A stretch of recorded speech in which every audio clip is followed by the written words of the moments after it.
This is NR2003 Predicts. Using constantly updating ratings, we determine where Monster Energy NASCAR Cup Series drivers will place at any given track any given week. Standard disclaimer, this video is for entertainment purposes only, using the process of automated intelligence and should not be used in the process of gambling. So here's how it works. We update drivers' ratings week by week as we go throughout the Monster Energy NASCAR Cup Series schedule. We run a 100% simulation with normal tire wear and fuel consumption. Qualifying results match what the drivers actually ran in real life. Because qualifying data can't be arranged at the same time as forcing cautions, stages will not be enforced throughout these races. And weather used reflects the real-time data based on the actual start time of the race. An all-Hendrick front row for the second week in a row. The green flag flies here at Bristol, and we are racing.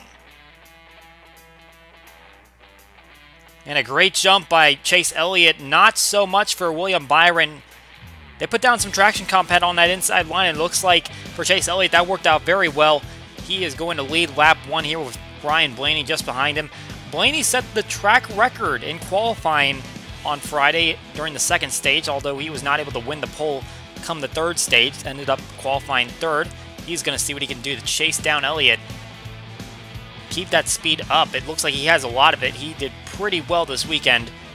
Here's our most recent race winner, Denny Hamlin, won at Texas, and he is currently running 4th. So the momentum still swinging with these guys, especially when you're on either Joe Gibbs Racing or Team Penske, the only teams to win a race so far this season. In fact, only 4 drivers have won races: Hamlin, Kyle Busch, Logano, and Keselowski. There's Keselowski, and he obviously won the last short track we were at. That was at Martinsville a couple weeks ago. He's working a little bit further from the back of the field, not currently in the top 10. Ooh, a little bit of contact right there. Kyle Busch, I think, got into the wall. Ricky Stenhouse might have got into him. 17 car, driven by Ricky Stenhouse. He's actually the best active average finish at this racetrack. He has some pretty good runs here. And looking to see if he can keep on running with that momentum, working his way up to the front. Some other drivers right here that tend to do pretty well at this racetrack: Kevin Harvick, Eric Jones. Those guys are pretty high up on average finish in their careers. You can see Jones is trying to chase down Harvick, both of them battling for 8th place. Elliott didn't take too long for him to catch up to lap traffic. We're on lap number 31, and he is on the back end of Ross Chastain in that 15 car. Here's Jimmie Johnson. He had the pole last week at Texas, and he's kind of out in the middle of nowhere right now. Everyone's either way out in front or well behind. Trying to see what he can do to find his way up toward the front group, but he had a couple of good runs here last year. 3rd in the spring and 9th in the summer. Here we go. We got a battle for the lead here as Denny Hamlin trying to work his way to the inside of Ryan Blaney. Both of them have gotten by Chase Elliott. As the 9 car now back to 4th, but Hamlin putting his car right on the inside line, trying to take the position away. Kyle Busch on pit lane. Unexpected pit stop. And this is pretty huge news. Very short track. You're going to lose several laps if you try to come down for a pit stop, and it looks like Kurt Busch, his brother, also coming down. He has some right side damage. The door is really bent in. He must have smacked the wall, but it looks like a little bit bad timing because a caution is going to come out. Kevin Harvick tangles with Bailey Curry and Quinn Houff, gets in Eric Jones, and Paul Menard runs into Harvick. So several drivers involved in this one. Harvick, one of the most notable right there. Caution comes out. We restart with Denny Hamlin on top. Hamlin's second in point standings. If Kyle Busch has a bad day, he could capitalize. But it looks like the 11 might have just hit the wall a little bit. And that's given the inside lane to Ryan Blaney. He's going to try to battle back for the lead, and he's got it. The 12. Showing that qualifying speed. And a little bit of an incident here on the front stretch. 34.77 making contact. Some additional contact all over the racetrack. Look at all the cars scattering. 4 wide at one point. They're still rubbing off the wall. Martin Truex Jr. there in the back. They do not throw a caution. And then Denny Hamlin, he has to make an unexpected pit stop. So that's 2 of the Joe Gibbs Racing drivers coming down at an unforeseen time. And then More contact. Kevin Harvick and Paul Menard once again, this time tangling with Landon Castle into turn number 3. And that would bring out our second caution of the day. So we restart after some pit stops. It's Joey Logano who's able to get into the lead. Ryan Blaney still there in second, but this green flag stint would not last long. Austin Dillon and Bubba Wallace tangle. 43 hits the inside wall, and then a big chain reaction there. Ross Chastain, Landon Castle taking the most damage there, along with Bubba. Here's from the 00. Slams right into Ross Chastain, who had gotten into the 43 as he came back up the racetrack. And you can see that damage is definitely not going to be repairable. That's going to end a few guys' days. Jimmie Johnson gets up to the front after pit stops. We mentioned he was the Texas pole sitter. He needs some consistency, but it might not happen here as he comes down for an unexpected pit stop. And it just seems like people are having some problems because we don't see them getting penalties. They're just coming down because they have problems. And Chris Buescher and Michael McDowell, they make contact going into turn 1 and 2. And this is a compounded accident, as you can see. Cars scattering all over the place. Definitely not a good run for Hendrick right there, as both Alex Bowman and William Byron tangled up in that one. So was Daniel Suarez. Here's from a different look. Looks like Martin Truex Jr. got into him. One of his former teammates, Eric Jones, might have had contact. Oh, and there's a big hit between Bowman and Suarez. Bowman was just kind of out of control at that point. So we head back to the restart. Matt Dibenedetto is now out in front, but he's got a damaged car. He missed his pit stall, so he did not try to attempt to come back down. And it looks like that might have helped because right here, Ryan Preece, Austin Dillon, Denny Hamlin all making contact. Dillon going for a wild ride. Harvick getting some more contact. And this is a very wreck-filled race. In just this very short segment, they were green for a decent amount of time, but then suddenly they started crashing all over the place. Clint Boyer now going to be able to take the lead, and he comes down straight off the restart. Man, the cars are all having problems today. Here comes Ty Dillon. He's pitting from second place. Just super unknown why all these drivers are having problems. Another accident. Timmy Hill getting up into Daniel Suarez and Joey Logano. Brad Keselowski collected. So is Michael McDowell. Penske having some problems here in these first 100 laps. Seems like Ryan Blaney's the only one staying out of trouble. We head back to the restart. Now it's Ricky Stenhouse Jr. out in front. He looked like he had a little contact in an incident earlier on. Now he's able to get out front. Chase Elliott is able to eventually get by, but Stenhouse's teammate Ryan Newman, he's up here in the mix. Newman has a solid track record at this racetrack. Top 10 about half the time, but only 2 top 5s and no victories. And it looks like some more problems. Eric Jones and Timmy Hill make contact, and Daniel Suarez is part of the calamity as they head down to turn 1.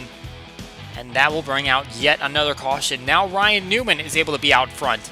Brad Keselowski just behind him. How about this run? Ray Goulding, he is up here in third. Looks like pit strategy, staying out of trouble and keeping his race car clean.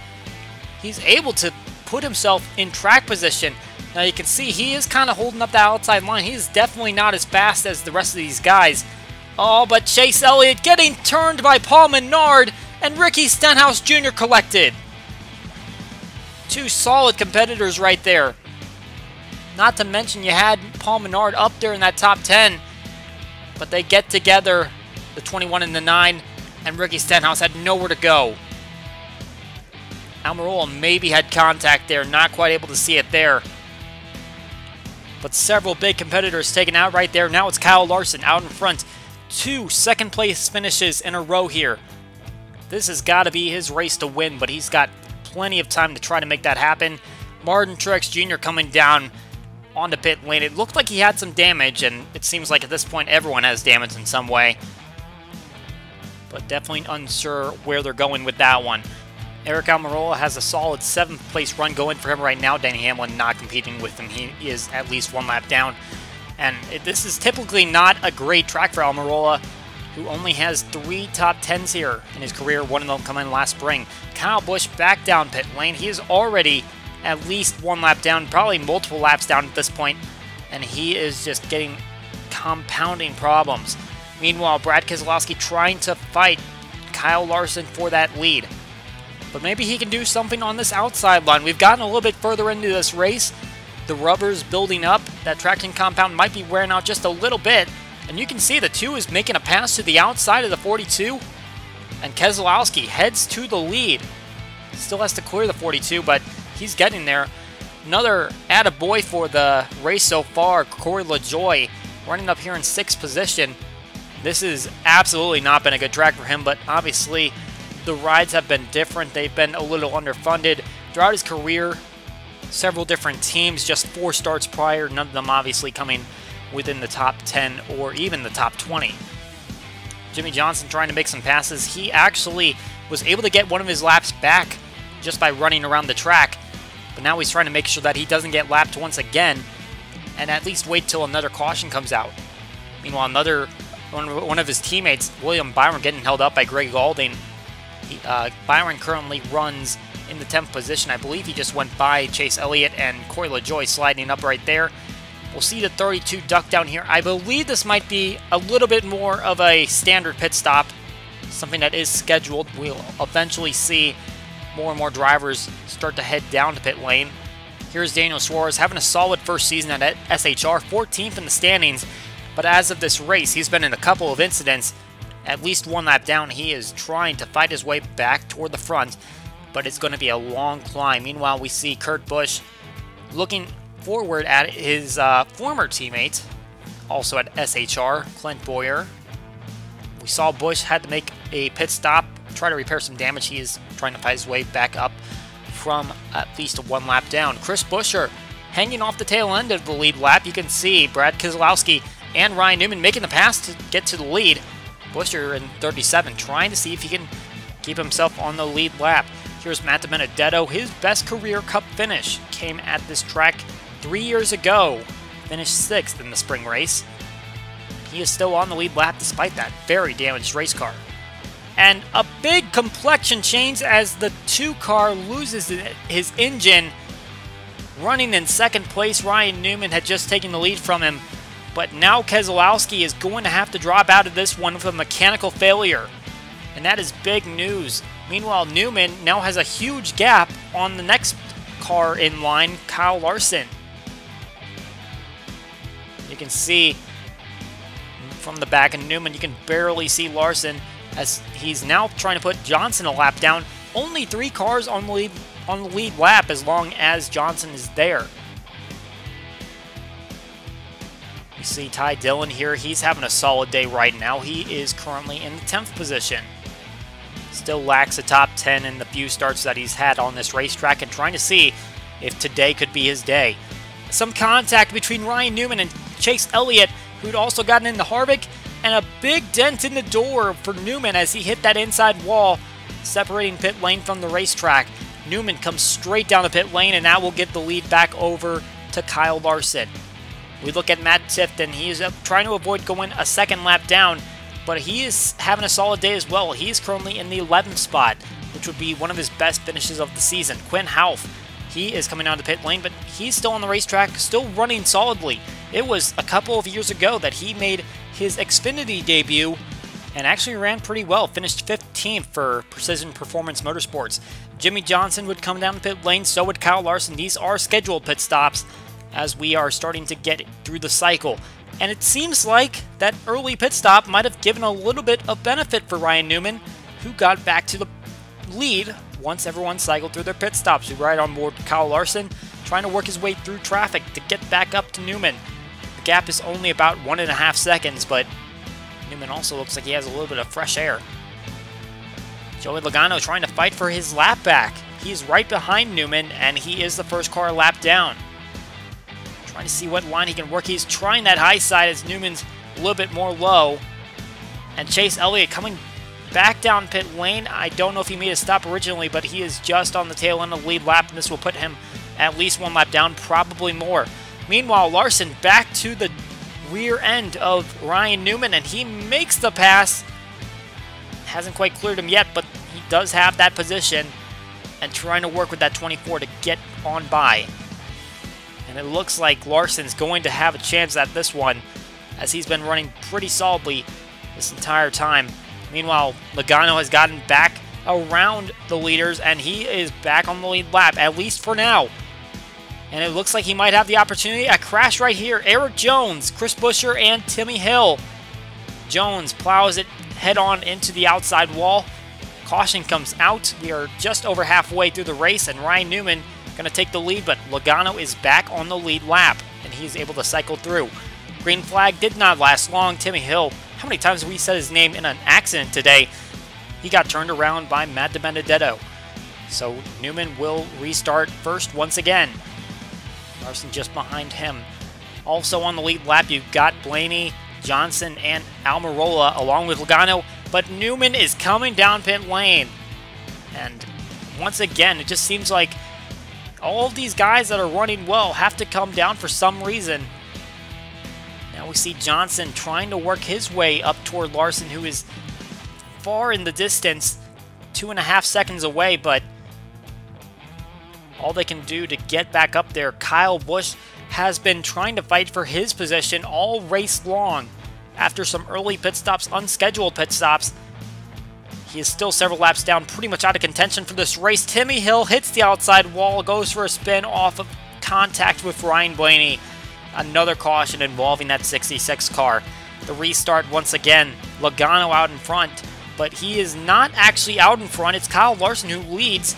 Logano just happened to try to get his lap back. I believe he had come down for a pit stop, and now he has to try to stay out in front. Meanwhile, Newman, he is back in 10th place. His unscheduled pit stop did not work out to him in getting back on the lead, or staying on the lead lap, rather. Meanwhile, you got Clint Bowyer up here. I believe that Bowyer was outside of the top 10. I believe he might have had an unscheduled pit stop as well, but he is working his way back. Just one lap down in 7th place now. And Johnson, he was getting so close to Larson, but now Timmy Hill's going to hold the 48 car up, and a bunch of traffic getting to his inside and putting more cars between him and the leader. Definitely not what he needed. Meanwhile, last week's winner, Denny Hamlin, trying to just make laps, because it seems like at this point all he can do is gain some points based on who is left on the racetrack, out of contention to win this one. And meanwhile, Kyle Busch on the backstretch, turned by Aric Almirola into the inside wall. And that is big for Kyle Busch, who was gaining so many positions. I believe he was in 13th at the time. Oh, and Michael McDowell and Erik Jones, his teammate, both going to plow into him as he was trying to pull away from the accident. And that is going to take Busch out of the race, and possibly Jones as well. And that is big-time news for JGR. They've tried to keep the momentum up, and for Martin Truex Jr., it doesn't look like he's going to have a chance at keeping that going as well. Really, the only chance that a Penske or a JGR car has at winning this race is going to be Blaney, still on the lead lap. Meanwhile, two Chevrolets out in front. Kyle Larson and Jimmie Johnson, both nose to tail right now, with just under 100 laps left.